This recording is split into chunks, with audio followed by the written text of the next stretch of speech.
Welcome to another episode of The Greatest Pod, where we discuss and debate what makes something great. I'm Ed Greer. And I'm Ron Swallow. And today we are going to be talking about Quentin Tarantino and Quentin Tarantino's films. Why did we want to talk about this in the first place? I think being a fan of his has gotten complicated in the last few years. And I kind of wanted to be part of the discourse that definitely loves what he does, but also sees some of these warts, but also trying to explain why some of the warts don't matter to me. If that makes any sense.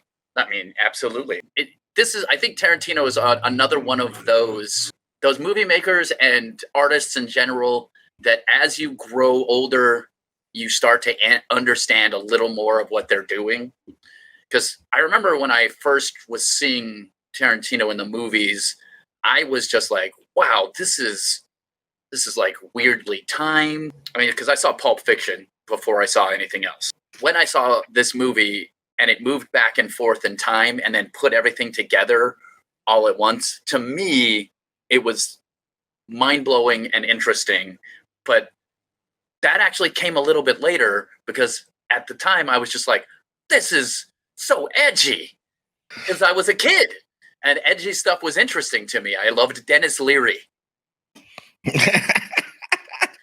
Well, I would definitely, if I'm going to go out on a limb and say, no matter what you think of him, Quentin Tarantino is a better artist than Dennis Leary. 100%. I didn't really know that until I got a little older. You know what I mean? So that's what I think what is interesting to me about Tarantino is when you start learning a little bit more about what he's doing, what he's trying to do, what he's into, then you can appreciate him more. But then again, as soon as you learn more, as you get even older, you can start to see maybe some of these decisions were not the greatest. How about you? What's your conception with this character? I know you love Tarantino. Well, I mean, it's one of those love affairs that's changed over time. Like Quentin Tarantino used to be my dream wife. Like I could see myself spending my whole life with her. And now it's like I wrote a novel a few years back and I'm getting invited to certain conventions in Antwerp, and she lives near there, and we meet up and we bang and talk about the good old days. Yeah. And then I go back to my wife. You know what I'm saying? Like that's kind of how I see Quentin Tarantino now. Like a love affair that will never die, but cannot truly be anymore. You know what I'm saying? That's kind of how I see him, because honestly, the love affair for guys our age starts when, we're kids. We see this avant-garde filmmaking. We don't know that he's biting City of Fire. You know, we don't know that he's just jacking whole shots and sequences from Truffaut and Scorsese. So it's funny how you said that you liked him and Dennis Leary, or we compared him to Dennis Leary when both of them were accused and found in certain courts of law guilty of stealing stuff. You know what I mean? But it's like, great artists steal, as they say. It's critics' job to go, this is like Michael Antonini. This is like Truffaut. The audience's job is to go, whoa. You know what I mean?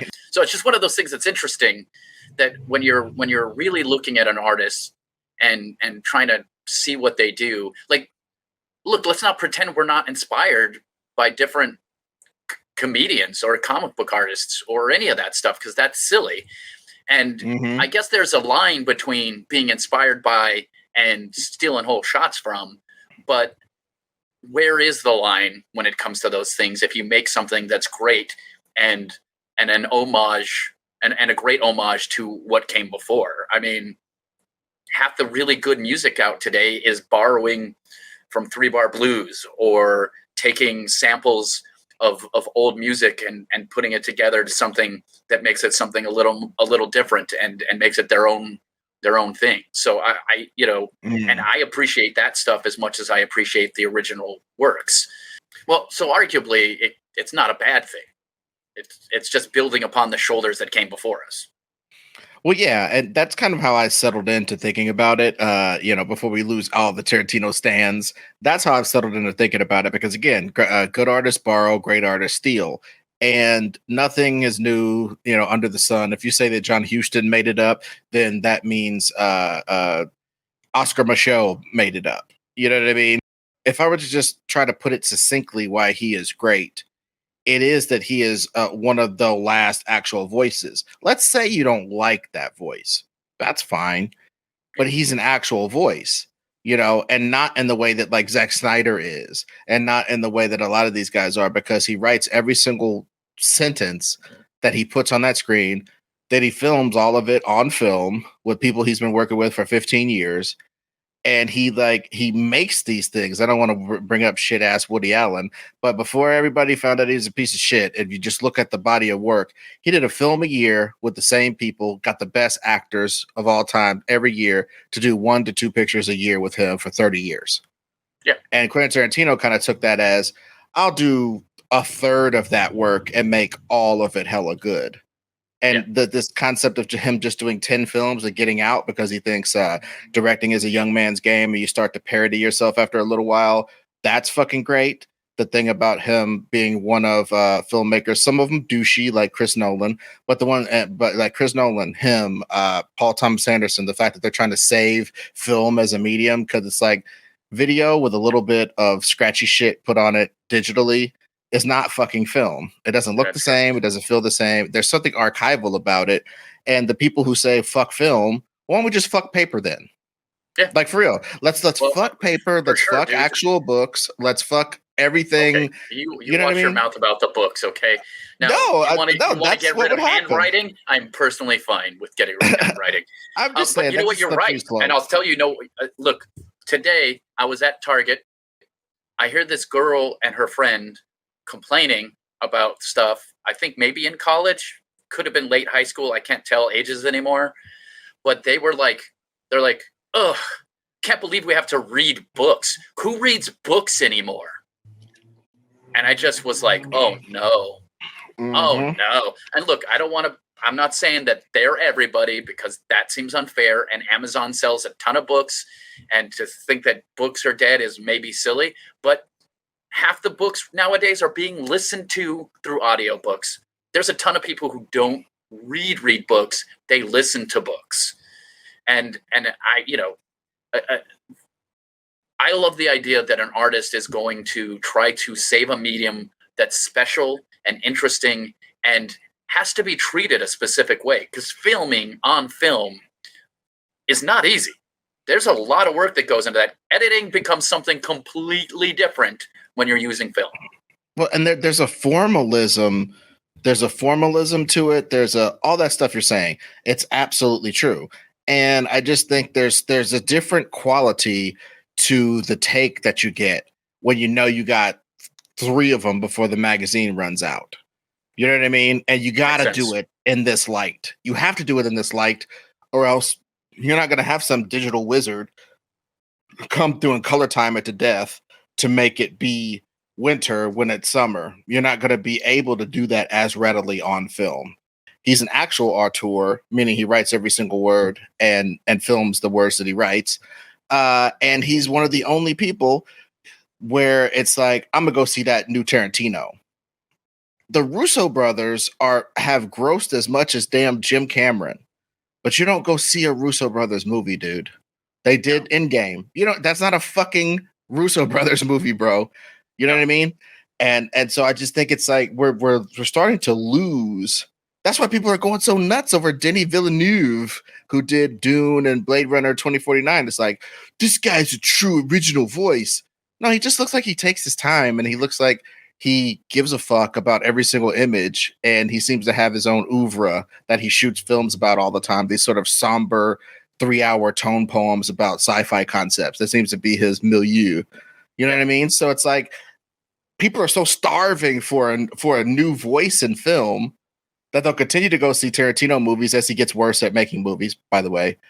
Or they'll latch on to Denis Villeneuve and try to act like he's the great new thing like Tarantino is or something. Or people latch on to Zack Snyder because he's one of the only people that's an artist in film that every time they see his movies, it's like that Dalton meme from Once Upon a Time in Hollywood, where he's pointing at the screen, where Leonardo DiCaprio's pointing at the screen going, look at that, that's me.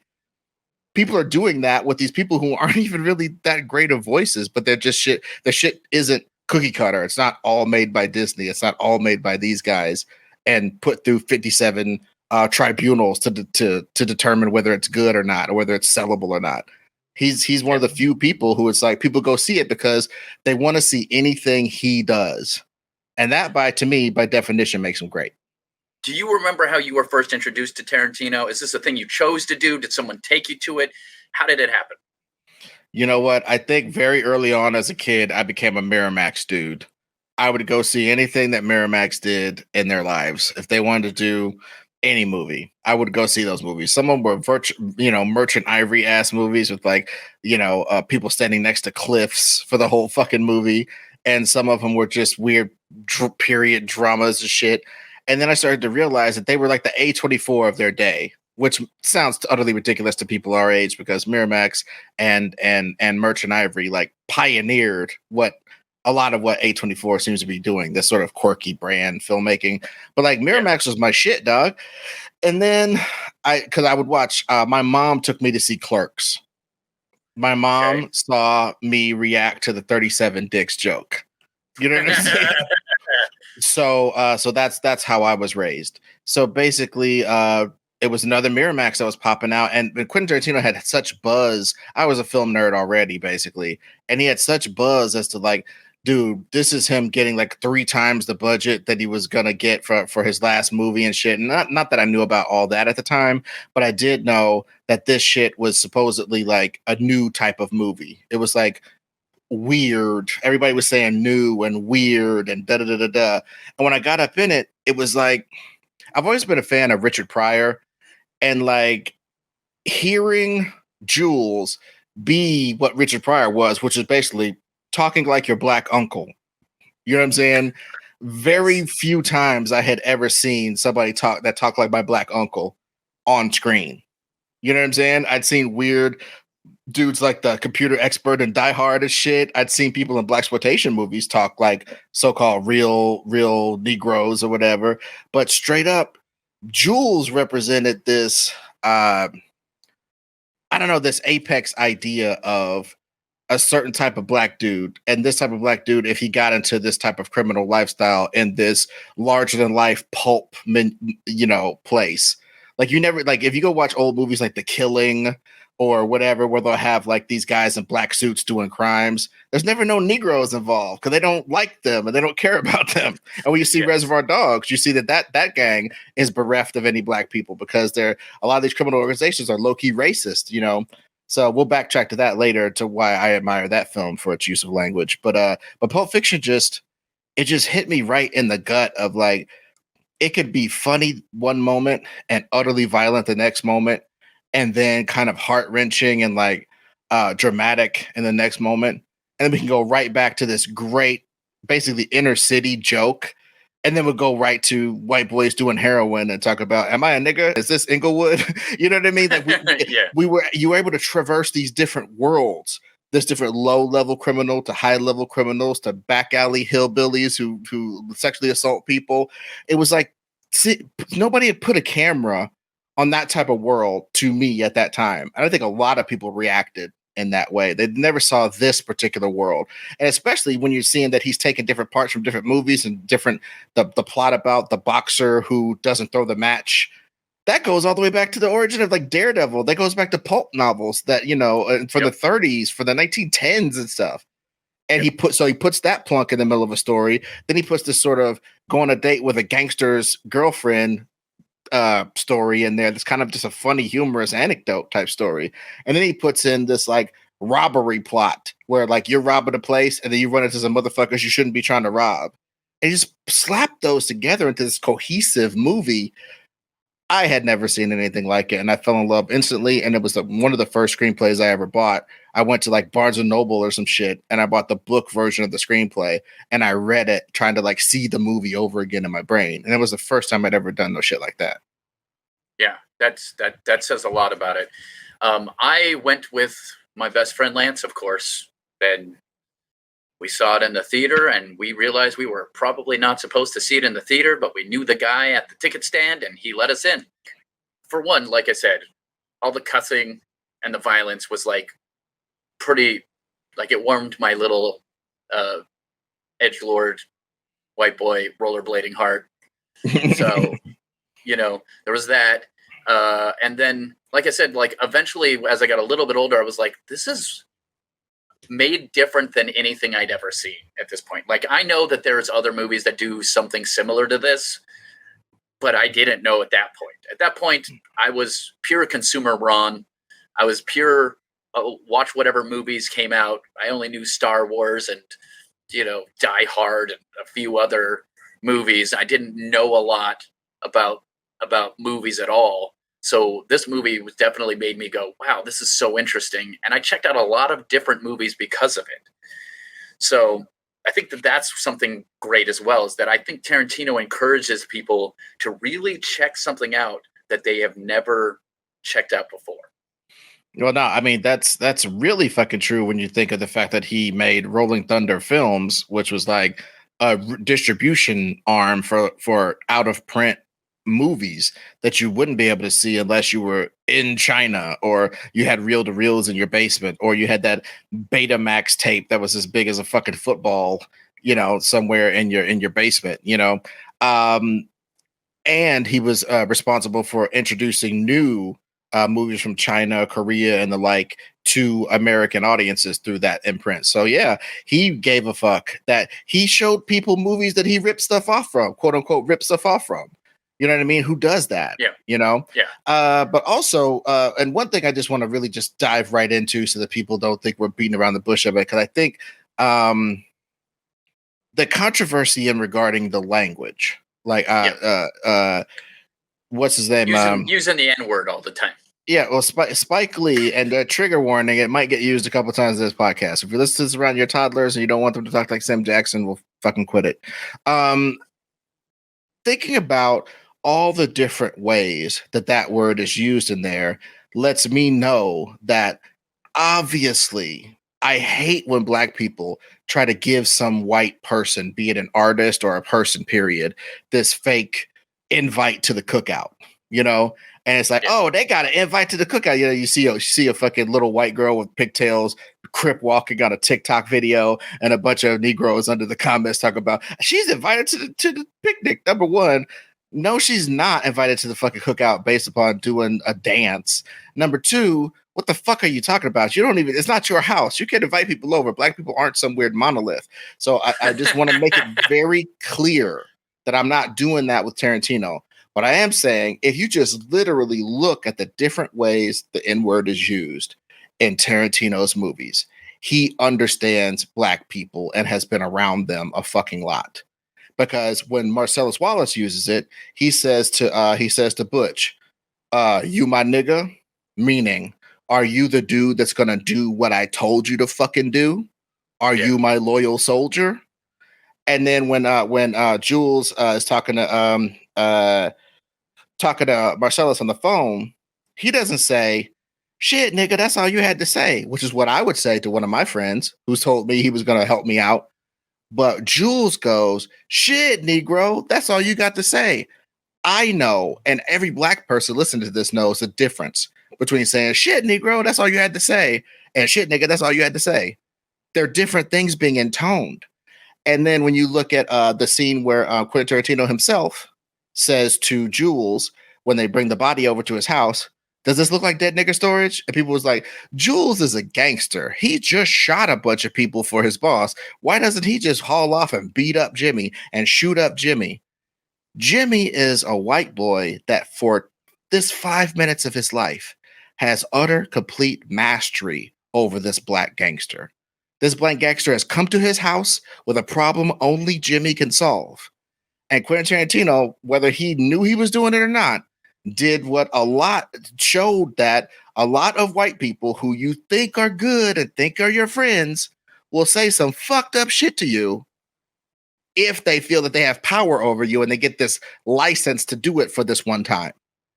Yeah. And that is so much more racially aware than any of these movies that would never have the N-word in their thing and never have that word coming out of a white person's house. Last example I'll note, there's a billion of them. Last one I'll note is Vincent, when he goes over to buy heroin from Eric Stoltz's character, Lance, I think is his name. Travolta says, I know your shit, you're saying your shit is good, but I just came back from Amsterdam. And homeboy goes, I'll take the Pepsi challenge against that Amsterdam anytime. Am I a nigger? Is this Inglewood? White people who know good shit come to my house to get. Eric Stoltz's character is saying, this ain't no low class joint. That's what he's trying to intone to him. And does Vincent go, hey, my best good buddy that we just rolled around committing murders and shit with is black. I'd like it if you didn't use that word in my presence. Does he do that? No, because fucking nobody does that. Stop it with the bullshit. Stop it with the bullshit. Nobody does that. And he just literally put it on screen that somebody can have a black best fucking buddy you're willing to lay your life down and die for. You're not about to correct your buddy that you're buying heroin from, because A, it doesn't mean that much, and B, you don't have the bravery to do no shit and risk that relationship, most likely. And that's something that he put on film. You know what I'm saying? So it's like, whether you bristle at the language or not, all that shit I just said is hella fucking real. Yeah. And him having the bravery to put that shit on the screen, to me, makes him different than a lot of people. And does he fetishize it a bit? Yeah. Does he think he's got some kind of black pass and he starts doing this little jive shit when he gets on hip hop radio? Abso-fucking-lutely. But I grew up loving Japanese culture. I grew up for a little second, trying to learn Japanese and be my own little black Japanese person. And that was just as cloying, but driven by admiration and almost envy as his stuff is. So who am I to fucking judge? I listened to Wu-Tang. Wu-Tang bit Chinese people's whole shit and made an empire out of it. You know what I'm saying? Yeah. So like, but get off my man for having an appreciation and an almost, freakishly fetishization of black people and language around black people. But it's made some great moments in film. Absolutely. I would like to go on record that if anybody decides that they want to call you the N-word in front of me and you are not there, that I will punch you in your fucking throat. I just want to be clear. I will stand up for that shit, unless, of course, I'm buying heroin from you. And then some shit has gone wrong. Ron Swallow's buying heroin from you. Well, when I say nobody, I'm saying most people. And the bottom line is I'm totally right about that, though. You are 100% right. It's part of being a fucking grown up about this shit. Let me say that the times that I have said something, that shit gets real fucking awkward. Like you're in the car or you're at a person's house and they say that shit and then you go, hey, that's not fucking cool. And then you are still in that house. Yeah, you're sitting there. Very clear that you have made a moral stance against a decision that they just made. And it is definitely weird. I mean, it definitely puts you in an interesting spot when you decide to stand up for something and you're just now in that position. So like, I do like that there was some thought put into that. At least it seems like there was thought put into that. What you know about this guy, about Quentin Tarantino, is that he does think about everything he does. He thinks about the words on the page, who is reacting to it, why that character is doing what they're doing. I feel like he does think about that stuff. I mean, just to drop a couple more examples, okay? In fucking True Romance let's say True Romance for last. In fucking Reservoir Dogs, there's a whole sequence in there in the car where Mr. Orange is trying to get in with Nice Guy Eddie and the gang, and they're driving in the car and they're talking all types of shit about black people, talking about, hey, I worked some jobs with some niggers, and every nigger I know treats his bitch like shit. I'll tell you what, with those same damn niggers, when they get that bitch home, they chill the fuck out. I'll tell you that. And they're just talking like that. And it's like, dude, these are fucking criminals. Yeah. These are criminals who spend time in prison. And in prison, you're a racist or you get stabbed the fuck up. Yep. Those are your choices. You're white in prison, you black in prison, you Mexican in prison. If you're a Mexican in prison and you decide to kick it with the white boys, 2-3 groups going to stab you up. You're going to have to go down with... The black people and the Mexicans are all going to stab you. Right. So you have to divide upon racial lines, and that's how these people talk. And that's how, if they were free, they would think. And I bet you Mr. Pink, who's racist in the movie, says the N-word a few times. I guarantee you he's never been to jail. I guarantee you he's never gotten caught one time. So prison culture isn't why he's racist. He's just a white boy criminal who's racist. You know what I mean? And he's done some jobs with black people and finds that their boisterous behavior wasn't to his liking, and he calls them niggers. So it's like, to me, that's just like matter of fact criminal shit. And especially in a movie that was so devoid of a black presence, and the only black person in the whole movie of Reservoir Dogs was a police officer who masterminded how to take these guys down. You know what I mean? It's like that to me is powerful in and of itself. And last things last, his usage of it, I don't want to talk about his usage of it in Jackie Brown, because every time that word is said in Jackie Brown, a black person says it and uses it the way that anybody's black uncle uses it. So Spike Lee came out against that movie, said it's used 237 times by Samuel L. Jackson or Pam Grier. Like, what are you going to do with that? But last things last, the last movie where he used it, not the last, but in True Romance, there's a character. I won't ruin it for you, but everybody's seen the scene. There's a character that's going to die. He's going to die by the hands of an Italian gangster, and the guy's going to torture him until he gives up the location of his son.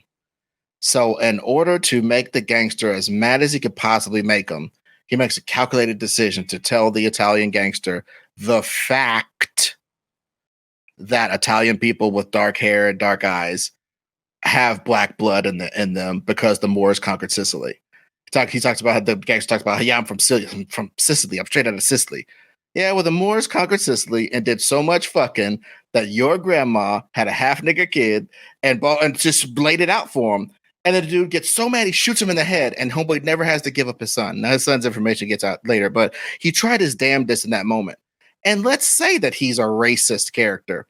That moment is still earned by the fact that go tell your average Italian that they're an N-word and see what the fuck they do. See how they react. They're not going to shrug it off. And I'm not calling them racist for that, but I am saying it's a fact that gets a reaction. It's a fact. So again, I think it's especially thug ass Italians. Well, dude, go to the fucking head of the goddamn Italian museum and call him a nigger and see what the fuck happens. I don't give a fuck. You know what I mean? So, I mean, he might not beat you up, but you'll get some choice words, and he'll put his fucking little pudgy hand under his chin and go do that gesture. You know what I'm saying? That will literally fucking happen because to their core, they don't want to be identified with that shit. To their core, they don't want to be, you know, and I'm not talking shit about Italian people. I'm talking shit about like the fact that people have a way of looking at themselves. And when you challenge that and shit on it, you know, to their point of view, then you can get some interesting reactions out of people. And again, that's just language. And I think a lot of people are just used to, I want to go get some power converters. They're used to language. That's another thing he did to movies, to their detriment and to their great boon, is that he made people talking in movies the way that people talk in Elmore Leonard novels or shit like that. Sometimes an Elmore Leonard novel, you'll read 15 pages of these motherfuckers talking about stuff, but it lets you know who they are so that when this next character gets killed or whatever, you're just like, the dude who really liked Twinkies and really loved his mom and really rode bucking Broncos in the 70s and had 3 pins in his knee and this and that got killed right before he was about to give his grandma this money. So now I got to get, you know what I mean? You know this stuff because they talked, and they talked not just to give you plot information. They talked to show you who they were. Exactly. People got freaked out by seeing movies that did that. Yeah, and one of the things that I'm reading about writing right now, which is the Jim Butcher's teacher, I'll look up her name at some point and tell you guys all her name. It's basically what she says is that every piece of dialogue you have should show that person's background, who they are, why they talk that way, you know, all of that sort of thing. Like it should be and each character should be different, and each reaction should be a reverse action. Like, you know, like why they're responding to the person the way someone like that would respond to a person who's doing what they're doing. It gets complicated, and I feel like that's one of the things that Tarantino does the best. Is his dialogue is always reactive. The lady's name is Deborah Chester. It's a fantasy fiction formula, but it's also, while she's doing the fantasy fiction formula, it's not just the fantasy fiction formula, it's the fiction formula. It's really telling people how to use dialogue in a way that you're showing what the character is doing, why they're doing it. And it's not just like someone's literally giving you the background of a character in the conversation. Like, just here's some exposition. That shit is bullshit. Nobody likes it. It's not good. Mm-hmm. And Tarantino pretty much never does that. And I think it's impressive. But I do want to get to an important question here. And I think it goes along with what we were just talking about. Did you learn any life lessons? Or maybe artistic lessons from Quentin Tarantino? Well, I mean, obviously everybody learned the lesson to try to bite him, to try to have their dialogue be overly loquacious and have them say weird stuff about Cocoa Puffs before they shoot somebody, that, at first I got that thing, but then I got later, as I really started writing my own stuff for real, I got the thing of like, for really real, be yourself. Because as I really looked into all of his backstory, look, he had it as hard as a white boy that came from California could have it. You know what I'm saying? In regards to trying to break in. Because when he was writing, people would think a lot of he would send his stuff to Hollywood readers, and they would say flat out that he was doing it wrong. You can't do this weird novelistic bullshit. You can't have these characters talk about eating ass. This is 1990 fucking one. You cannot have characters talk about eating ass and calling each other nigger every other word and doing this and doing that. You can't have, or rather, that's how they would describe it. I would say have them talking like real people.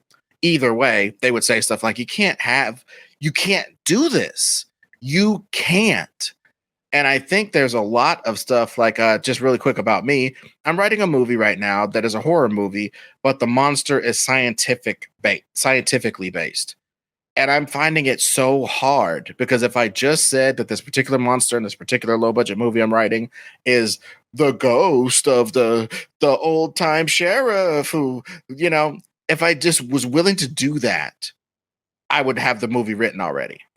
But I have to base it in science. I have to have something go wrong scientifically to cause this community to have this Michael Myers type of problem and have to resolve it as a community. I have to write it that way. It cannot be, this is pure evil from the depths of hell, because I don't believe in that. I believe that people manipulated by forces can become the greatest monsters of our lives. So all that to say, if he just wanted to just write Tony Scott action movies, he could have done that. His insistence on doing this weird shit is fucking inspiring. His insistence on not taking every goddamn shortcut, you know what I'm saying? Not making everything fucking magic for no reason. Making stuff magic that shouldn't even be magic. The fucking briefcase in Pulp Fiction is literal magic. It is, you don't know what it is, but every time people see it, they recognize it for what it is, and they get a glow in their soul that he's showing on the screen from the glow that comes from the briefcase. That's a magical thing in that briefcase. And he doesn't tell you what's in there because you don't need to fucking know. What you need to know is how people react to it being around. Yeah. That's fucking dope as fuck. Any other movie would have fucking spent $10 million trying to show you what the fuck was in the box. For what? For fucking What's in the box? What's in the box? You know what I'm saying? Like for literally what? What would you do that for? So you know what I'm saying? Like right now there'd be 15 Korean animation units on the whirring gizmos of what's in the box for a 3-second shot of it. You know what I mean? Absolutely. But he chose not to do that shit because he didn't have no money, shooting on film, doing it the right way. You know what I mean? So that's the type of shit that is the life lesson to me, that you can do it your own way if you find a sponsor. And I think that gets into some of the stuff that isn't so great about him. Yeah, when somebody like Harvey Weinstein is giving your weird ass with all your weird ideas, and you wanted to make a 4-hour kung fu movie, and his only note was make it into 2 fucking movies. Are you kidding me? People would murder their moms in Hollywood to have a deal like that, to where this guy who's going to literally give you basically any amount of money that you need for your movies, because your movies only cost like 30, 40, 60 million dollars, $10 million sometimes. A guy with infinite money who's willing to give you whatever money you want. You're probably going to overlook some of the shitty stuff he does. Now, and you're not going to try to investigate into how shitty he gets. People tell you, watch out for Harvey Weinstein. Don't invite him up to your hotel room. You just leave it at that. And you don't push forward to be like, well, what will he do if he's in your hotel room? Really? I guess I'd better go kill the fucking golden goose and stop making movies. You know what I mean? It's like that, but that's fucked up that he did that. And he acknowledges that's fucked up that he did that. He should acknowledge that he fucked up Uma Thurman's back for life, making her do that stunt and Kill Bill. There's a lot of fucked up shit that he did in his megalomaniacal, I'm the greatest thing since sliced bread of filmmaking. And one of them is fucking people up on set. And the other one is, that Harvey Weinstein shit. Not delving deeper into what he was doing, just being like, it doesn't affect me. What he say in Pulp Fiction? My name is Paul, and that's between y'all. He did that with one of the biggest monsters in Hollywood. So that's fucking bad. That's unequivocally bad. Absolutely. So before we get into some more of that and doing some ranking, I just want to mention to you guys, hey, if you want to hear us get deeper and deeper and get a little more personal about not only film, but just ourselves in general, join our Patreon at patreon.com/thegreatestpod. And then you can sign up for the $5 tier that gets you extra pods, or the $7 tier that gets you art directly to your mail. Again, that's patreon.com/thegreatestpod. So what do you think has aged the best and the most poorly? So I think we're starting to move into that. And obviously we were hitting on bad decisions he's made as a person. But what about some of the bad decisions he's made inside of his movies? Has some of it aged badly, or what do you think? Well, I mean, I'm of the group that finds Inglourious Basterds a little annoying, but it doesn't go in this section because I could see that it's just a personal taste thing.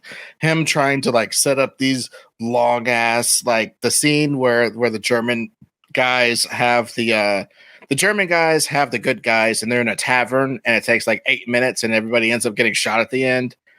Like I don't know that my patience for shit like that is as high as it could be. Cause I just think I don't think it's indulgent or anything. I just don't find it that engaging. And I didn't find the tension ratcheting the way that he thought it was. To a lot of degrees, I think that about Hateful Eight too. But I think Once Upon a Time in Hollywood is basically his most him movie in a bad way. Like it's about, you're literally supposed to be very sad that Rick Dalton, the TV actor, has to go to Spain and Italy and stuff to do spaghetti westerns. You're supposed to be sad for him that his life is so bad that he goes and gets a hot Italian wife on hot Italian productions and gets paid like a movie star in Italy, and he can't be a movie star in America. And at the end of it, after him and Cliff and kind of him but not really's heroics, he actually gets to be in that universe a big movie star, probably because his best friend is the alive Sharon Tate and Roman Polanski at the time. They would have probably, as a favor to him, made him a big movie star. We're supposed to like watch that movie hoping that Rick Dalton escapes the horrible trap of not being a movie star. That's some Tarantino shit through and through. That's his love of film. That's his love of that world. That's him writing about himself in a way. It's just so indulgent on that level. And if you don't give a fuck about the Tate LaBianca murders, the first like 2 hours doesn't mean anything to you. You know what I mean? So, and Rick Dalton is kind of a piece of shit. Yep. I mean, I guess he's not a piece of shit. He's just like not likable. He's like a whining bitch. Yeah, he's kind of whiny and kind of shitty, which is fine for a main character, but it's just a whiny, shitty character that does something heroic. Great. A whiny, shitty character that like flamethrowers up. And you know, the one good thing about it is it harkens, and I know I'm going to sound like Elvis Mitchell's illegitimate kid over here, film critic for the LA Times back in the days. It harkens back to almost a Taxi Driver type of thing. In Taxi Driver, Robert De Niro's character, spoiler alert, shoots up a bunch of people and is hailed as a hero. And he kind of just went in there to shoot those people because he was a psycho, basically pederast who wanted to like rescue this young girl from a life of being a hoe or whatever, but he wanted to possess her for himself. So he goes into the hoe house where she works and shoots up everybody. But when the news gets a hold of it, he's white, He's seems like a concerned citizen. So what are they reported as? Hero wades into den of iniquity to shoot up the bad people of New York. And they basically canonize him as a hero. Rick Dalton had a flamethrower in his garage. A lady had broken in that he didn't know about. She stumbles into the pool. She's very hurt from getting beat up and blinded by another guy. And he sees her in the pool and flamethrowers her and gets to be a hero. It's like this because of his social status, because of the type of person who broke into his house, because frankly, he might have been defending himself. The lady was fucking crazy, but it gets twisted in this way to make him a hero when really he's just a reactive Hollywood piece of shit. That's something. There's something to that, to how nihilistic that is, and how, again, I think a lot of things that people don't like about his movies is I think he depicts things as they kind of actually are in a way that isn't attractive. You know what I mean? Yeah. Okay. Well, so I'm going to tell you something that you're probably going to hate. And that's that the thing that I think actually aged the best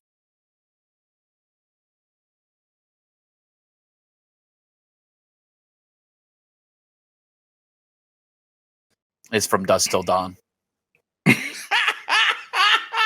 Hear me out. Hear me out. Because nothing matters in that movie. Because what the theme of that movie is a guy who used to believe in God and no longer believes in God, coming back to God. I guess that's the theme. And then obviously some coolness between the other characters, and that the main character isn't completely a bad guy, but is also still a bad guy, by the way. He's committed crimes and he's for sure willing to kill everybody. Mm-hmm. So, it's one of those things, though, that the way it ages, like, I don't think there's anything, I don't know, disappointing in it, per se. You know what I'm saying? Like, none of the dialogue is questionable, really, that I can remember, at least. And well, George Clooney is very dismissive of Mexicans in that movie. Oh yeah, a lot. You're right. He is kind of a lot of language, but but again, that's a part of Once Upon a Time. I'll tell you this: I think what's aged the greatest about it is the apocryphal story that maybe people don't know about it is he got paid $1,500 to write that whole screenplay. Really? $1,500. Because that was written back when K&B first got some kind of first look deal with some studio or some shit like that, and they were like, we make dope ass effects, we're not exactly writers of shit, so like we know that you did some rewrites on like he did a rewrite on like a movie where like appliances come alive and kill people in a mall or something. Not Chopping Mall, it was something like Chopping Mall, something like that. He did rewrites on some shit like Chopping Mall. And then some little rewrites on different stuff, for like $500, $1,000, $1,500 under the table shit. Kind of where I am in screenwriting. I get paid to write scripts all the time. I don't get Writers Guild rates because I'm not in the fucking Writers Guild. You know what I mean? And a lot of these things aren't going to be movies. They're going to be proposals. They're going to be this. They're going to be that. So I get paid to help people formulate ideas and shit like that. So he got paid that flat rate against, I guess, a percentage of the gross when the movie comes out in the future or some shit like that, because he knew these guys and thought they were cool. So he wrote that script when he was pretty desperate and pretty young for $1,500. So that might be some of the purest Tarantino that you'll ever get. So it's funny that you keyed on that. Absolutely. So that's one of the ones. Natural Born Killers is one he wrote, or at least he did the story of. Mm-hmm. And that's a pretty fucked up good movie. Yeah, I think it's pretty good. I think it was better for the world that Quentin Tarantino didn't direct Natural Born Killers or True Romance, because I think the movies he would have made out of those would have been too fucking weird. And I think the one good thing about Hollywood is they'll turn you away until they turn you into a beast. Yeah. You know what I mean? They'll turn you away, and you keep coming back to the gates and bamming on them, and they're just like, nah. You come back and your forearm's a little bit bigger when you're heading the door. You come back, your forearm's like Arnold Schwarzenegger was hitting the door. You come back, your forearm's like the Hulk, and you smash the fucking door in. You know what I mean? Because they keep fucking with you, telling you you're doing it wrong, telling you suck, and all this kind of shit. And that's what they kind of did to him. And plus, he was like so desperate, he was just letting, True Romance was meant to be my first movie, but Bill Lustig, who did Maniac Cop, wants to do it. Cool. You know what I mean? Just trying to get something up off the ground. Like if Sci-Fi came to me and wanted to buy my screenplay, that should have been sold quicker than lickety split, bro. Absolutely. So basically he was in that position when he was writing these things. So he let the rights to Natural Born Killers and True Romance get away from him. But I don't think he was ready to direct those at all. So he starts out with Reservoir Dogs, which literally takes place in one location, is literally just a dialogue based, and maybe has 10 squibs used in the entire movie, maybe 15 squibs, used in the whole movie. One scene outside of moving the camera of the cops chasing the bank robbers, one car scene. You know what I'm saying? It had like one of each of the type of scenes that you need to do in a low budget action movie at a low budget level. And I think it could allow him to concentrate on the fact that he was doing like a David Mamet play in one location. You know what I mean? So it's like, it really worked out for him that he didn't direct either one of those two movies. To 100% agreed. I agree 100% with that. I do want to ask you also, what do you think about his acting? I mean, you said about Reservoir Dogs. I think that's the only good acting job he's ever done, because he was really just playing himself. And that dude was like a total misogynist, shitty foot fetish murderer. You know what I'm saying? Who was also, a sexual assaulter. Like he sexually assaulted that bank teller. It's heavily intoned. He sexually assaulted and killed that bank teller. So I'm not saying he's a sexual assaulter and a killer, but I'm just saying that creepiness is in there somewhere. So like, I think he did a great job in From Dusk to Dawn for the most part. I think that's his best acting job. That or when he was in Elvis in the background of that Golden Girls episode. Nice. So, well, I want to ask you this, Ed. What do you think is the greatest disappointment in all of the work he's done? I mean, besides the fact that he treated Bruce Lee like shit. Yeah, that right there is big, man. The fact that, I mean, because once upon a time in Hollywood would have had to have been twice as good as Pulp Fiction and 3 times as good as Jackie Brown for me to accept that fucking Bruce Lee slander. Will Smith said that in Django, there wasn't it didn't come from a place of love, or see it's some kind of hippy dippy bullshit reason why he didn't do the movie. And people kind of rightfully balked at that shit. Like, you've done so much bullshit that have weirder depictions of black people than in Django, frankly, that I just don't fuck with me about that. That's you just missed it. You didn't get The Matrix and you didn't get Django. Not saying they're equal or anything like that, but you just didn't get them and you didn't do them. You get offered everything. It's okay to say that you didn't do a movie because you didn't want to fucking do it, but to make up these hippy-dippy reasons. But I've done some examination, and I think I listened to Gregory Wright on Sway in the Morning. If you can find this on YouTube, he corroborates everything I'm saying. There's a lack of agency in Django's character. Now you say, well, he's a fucking slave. How could he have any agency? Well, why in the fuck does the main character in a movie against slavery have to actually start out as a slave? Or he could start out as an escaped slave who went to the West, or one of the people in the West, the original cowboys, what they say, 3 out of 6 of them were black. And that's why they called them cowboys, because they refused to call the dude who fuck with the cows a man. Like, come here, cowboy, do this, cowboy, do that. A lot of black cowboys who were free people who had never, ever been slaves existed right at that time. If you were black and you had a blacksmith's fucking place in Montana, yeah, some crackers might fuck with you until you shot at them a few times, but then they start bringing their horses to you and everything will be fine. Because the West was crazy like that. The West was really outside of the Union, outside of the Confederacy. It was just outside of all that shit. I ain't talking about Texas West. I'm talking about California, Nevada, Arizona, Montana, South Dakota. All those places, you could do your fucking thing if you could defend yourself. And a lot of black people chose that life, you know? And I'm just thinking it'd be really great if somebody that chose that life and met their fucking girlfriend, their black girlfriend in San Francisco, where Negroes were moderately free, and bought her a nice gold watch and blah, blah, and she goes, hey, I'm going to visit my cousin in Arkansas. That's kind of close to the antebellum South. I don't want you to do that. Nah, I'll be back.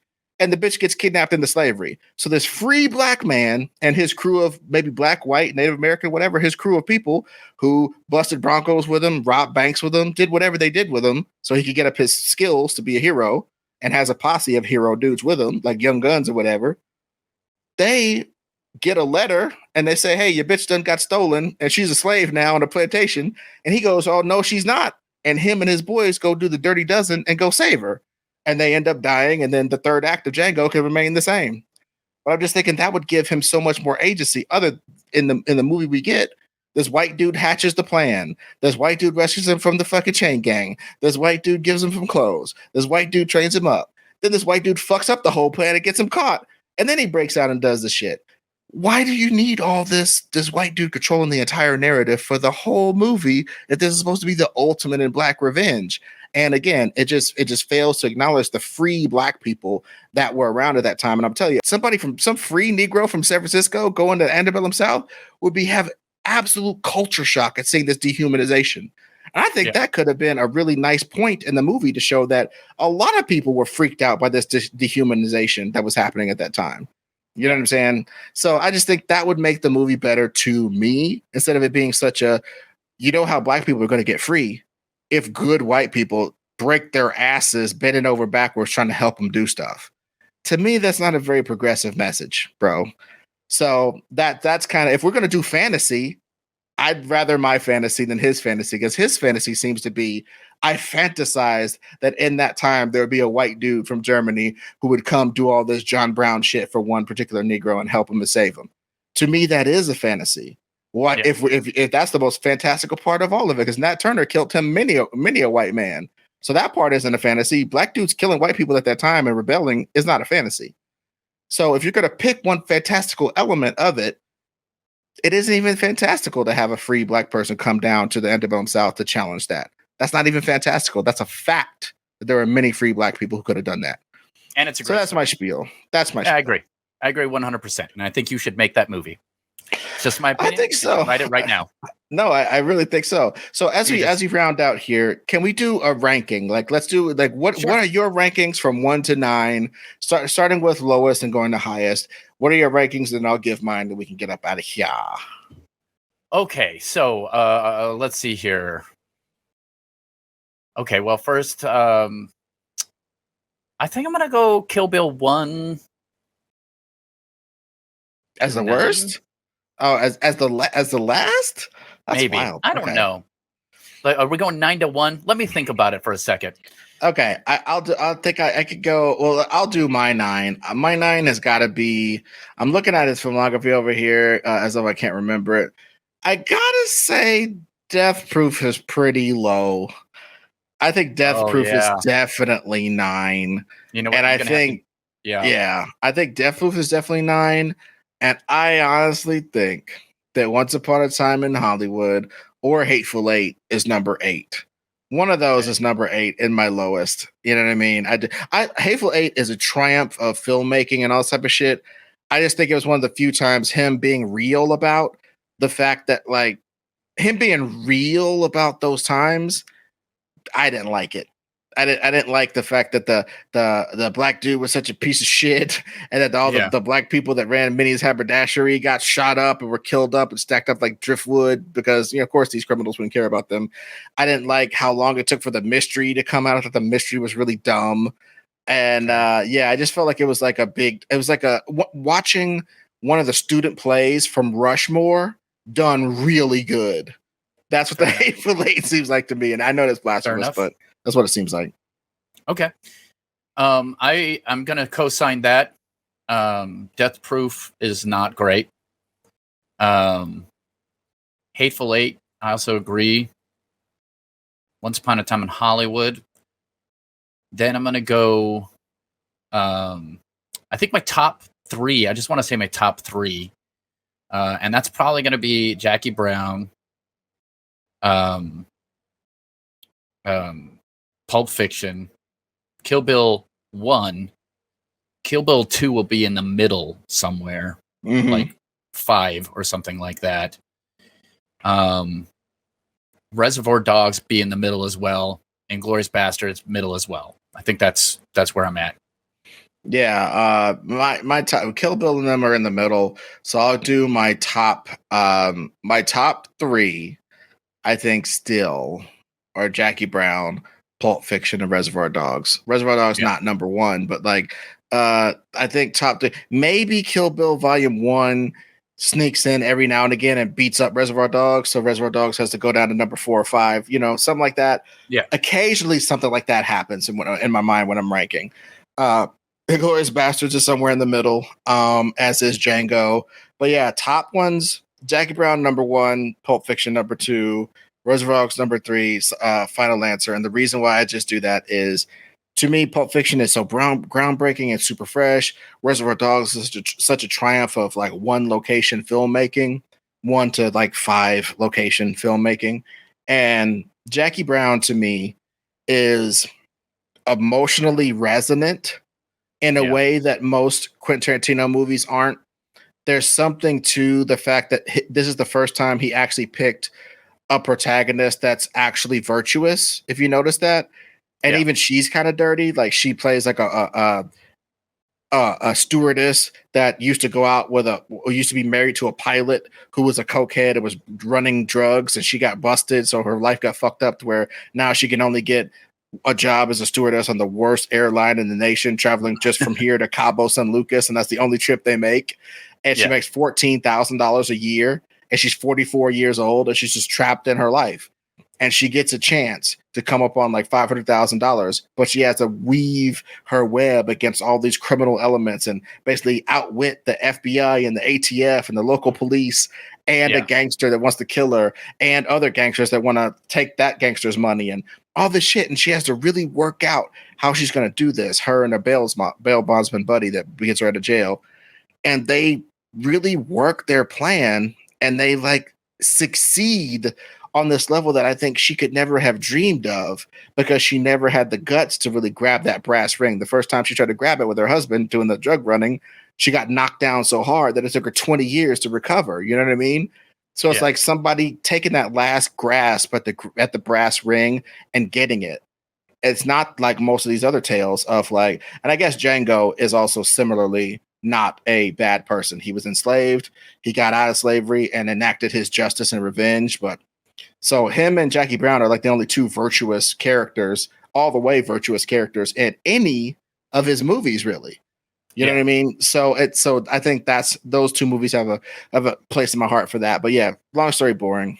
Jackie Brown, if you haven't seen it, or you just remember you didn't like it because it wasn't as avant-garde as Pulp Fiction, I would encourage people to go back and give it a look as a real character piece. Yeah. Like it's a type of movie where I just put it on and hang out with it sometimes. And it's got Robert De Niro in there, but not in a flashy role, just in like this supporting schlubby guy role that he plays to a T. It's got Bridget Fonda in it, one of her last roles before she got into a car accident. It couldn't act anymore. It's got Samuel L. Jackson at the top of his powers, even more so than Pulp Fiction, I would say. It's got Michael Keaton in it acting up a fucking storm. It's got Pam Grier doing the best acting she ever did in her entire career by far. And last things last, it's Quentin Tarantino doing something for the community of people that raised him. And I ain't talking about black people, but I am talking about the actors and workers in blaxploitation film. That was a lot of his upbringing in regards to filmmaking. He branched out, obviously, but some of his original influences, kung fu movies, blaxploitation movies, he put actors from those movies in this movie and other movies. And to pluck Pam Grier from almost the scrap heap, like he did with Travolta, and make, Jackie Brown isn't black in the book. But when Quentin Tarantino was thinking, I got to think of a 45 to 49 to 50 whatever year old woman who still looks like a knockout, but still I can feel that she's older and she has more experience, and that is a movie star. And he looked around and he saw that the only person who fit that bill wasn't these hot actresses he was getting. It was fucking Pam Grier. And he used his clout to get Pam Grier her best role of her whole fucking life, which started a renaissance in her film career. You know what I'm saying? Just like, there's so much about Jackie Brown that's like admirable and fresh. And it's one of his best writing jobs, because he's doing his homage to Elmore Leonard, the writer that basically got him going on this dialogue-driven crime path. He got to adapt one of his books. Imagine if one of us got to adapt one of our favorite authors' books, and we did our fucking best. Yeah. That's what he did, So the fact that it wasn't Pulp Fiction and didn't gross what Pulp Fiction grossed, there was a lot of years that I had that thought. But as I got older, I went back and looked at that movie, and that movie's running circles around almost everything else in his fucking category and his filmography. Because it's filmed as good as any of that shit. It's acted as good as any of that shit. And what people say to each other has this naturalism that is almost magnetizing. You know what I'm saying? So that's why Jackie Brown's the shit. Yeah, and I will say this, my short opinion, very relatively short. It's also probably the funniest. Mm-hmm. Like, hands down, it's the funniest in the most natural, authentic way of any of his movies.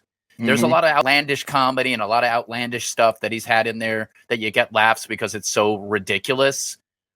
But this feels like every laugh you had in Jackie Brown is a laugh that comes from the truth and from those characters' attitudes about things. And so that's one of the reasons I like that one the best as well. So absolutely. Okay. So thank you guys for listening to all of our prattling on about Quentin Tarantino. I hope that at the end of this conversation, you understand that everybody who likes Quentin Tarantino, especially if they're Black, isn't some kind of person who apologizes for racism and shittiness. Sometimes they just see that maybe he's not being racist. Maybe he's acknowledging the way that the way that power dynamics play out in some of these relationships and what words people can say and what can't say vacillates very much between the power dynamics involved. And maybe, just maybe, you should give actually naturalistic dialogue a try instead of like go to Tashi Station for some fucking power converters every time people talk in movies. Just because it's not that doesn't mean it's racist or wrong or unappealing. Sometimes that's just how shit is. And also just let people be artists. You know, I think it's great that people are finding their new Tarantinos. I think it's great that Tarantino is falling off right in time for new people to take the void. You know what I'm saying? That's how it's supposed to go. Even he knew that. You know what I'm saying? So like, just appreciate your great artists while they're here, and maybe let's wait until they're at least 30 years into the game to start shitting on everything they did, which is what we did with Quentin Tarantino. We waited about 30 years to collectively go, that's passe. That's a good career. So so that's what I had to say about it. And please, again, rate and review the podcast when we put these up finally, whenever we do on YouTube, like and subscribe to them. Please join the patreon.com/the greatest pod. So you can get art from me and Ron at the $7 tier or extra pods at the $5. All of this support really helps a lot. And we thank you guys so much for listening to another episode of The Greatest. You go ahead. That never works. So just do it. Okay. The Greatest Pod.